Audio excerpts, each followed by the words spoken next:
To this story now, Oscar Pistorius has been eligible for parole for the past 6 months. That's according to the Constitutional Court. Pistorius was denied parole back in April on the basis that it was too early in his 13-year sentence. Let's find out more and what happened here from the Correctional Services spokesperson, Singabakho Nxumalo. Mr. Nxumalo, thank you very much for your time here on eNCA. Just first of all, in terms of this particular decision by the Constitutional Court, it seems like the confusion was on the DCS's part. What was in dispute from your end when you said that it was too early for him to be considered back in April? Good day, and thank you for having us. We can state that as a department, we were faced with a situation where we had multiple orders being issued by the Supreme Court of Appeal that we could not ignore. And we had to process those orders.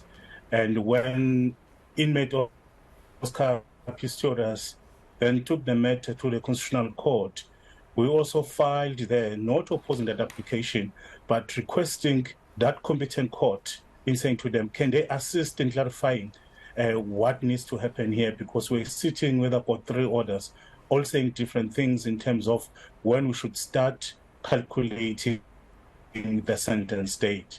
And the Constitutional Court has clarified that part. Hence, we are now at a stage where we can take that order, give it to the parole board, affirming that Mr. Pistorius has reached the minimum detention period. Therefore, he is eligible, just like all other inmates, to be considered for parole placement. Was any of it the confusion from what happened in the Supreme Court of Appeal judgment in November 2017? The judgment was very clear in terms of the years that Mr. Pistorius needed to serve. But the confusion came in when it referred to when must we start counting his sentence, meaning the effective sentence date. You will recall that Mr. Pistorius came into our facilities for the first time to serve a sentence of culpable homicide. He was then placed out under correctional supervision, and then there were appeals. And when he was given 13 years and 5 months, he was brought back to then start again to serve that sentence. Mr. Pistorius then took us to court in saying that the Supreme Court ought to have included the time that he had served previously, and the court agreed with him. But then there was another order which came in a day before the 21st of March 2023, when the parole board was busy considering his parole placement, which was then saying something different. Hence, on that particular day, the parole board said the order that we are having now is saying that he has not served that minimum detention period, because by law, an inmate has to serve that minimum sentence before is eligible to be considered for placement. So as a department, these are orders that we could not ignore. Hence, we went to the Constitutional Court, not opposing the application by Mr. Pistorius, but requesting that court to say, please attend to this matter and clarify it for us, so that no one is found to be on the wrong side of the law.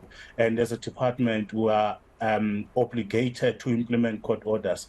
We cannot dispute or act otherwise. If perhaps there's confusion, we are then expected to go to that particular court and seek a clarification. All right. So, but just because a person has reached their minimum required time of their sentence, it doesn't automatically mean that they will be released on parole, right? The board still has a lot to consider first.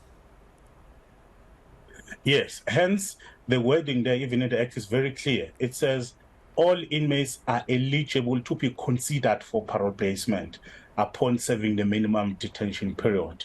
It is a test then to say, is this person ready to be placed out into the public and to continue serving that sentence, but now not in a correctional facility in the kind of the community?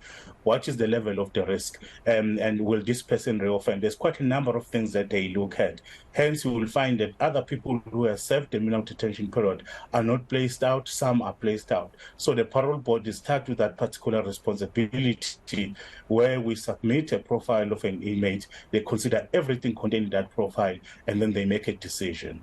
All right. So what does this then mean then? Because obviously the decision that was taken in April, was based on incorrect information. Now that the Constitutional Court has said that actually he was already eligible for parole in terms of the reasoning that the board has given back in April. So does this mean that he'll soon get another hearing sooner than he thought? Okay, what happened? This was in March the 21st, this year, 2023. The parole board went through everything, but then they could not pronounce in terms of whether he has to be placed out or not, because the first test was the minimum detention period. When that order that was received at the time said he had not served it, it therefore meant that the board could not pronounce whether he's suitable to be placed out or not. Therefore, they needed to consider everything but not pronounce on that. Now we have this order. It means the parole board has to convene, and they will then decide which material they will want to consider, or they go to everything that was received when it was considered in March, whether they would also want to call upon interested parties or victims to make another round of submissions. It will be up to the parole board, or they will deem everything in that profile to be still relevant. It is their call. This is an independent structure. We cannot interfere with their work. But they will convene now, go through the order that was received from the court, go through the profile, and make a decision, which will then be communicated to the public. All right, Singabakho, thank you very much for your time and for the clarity. DCS spokesperson Singabakho Nxumalo.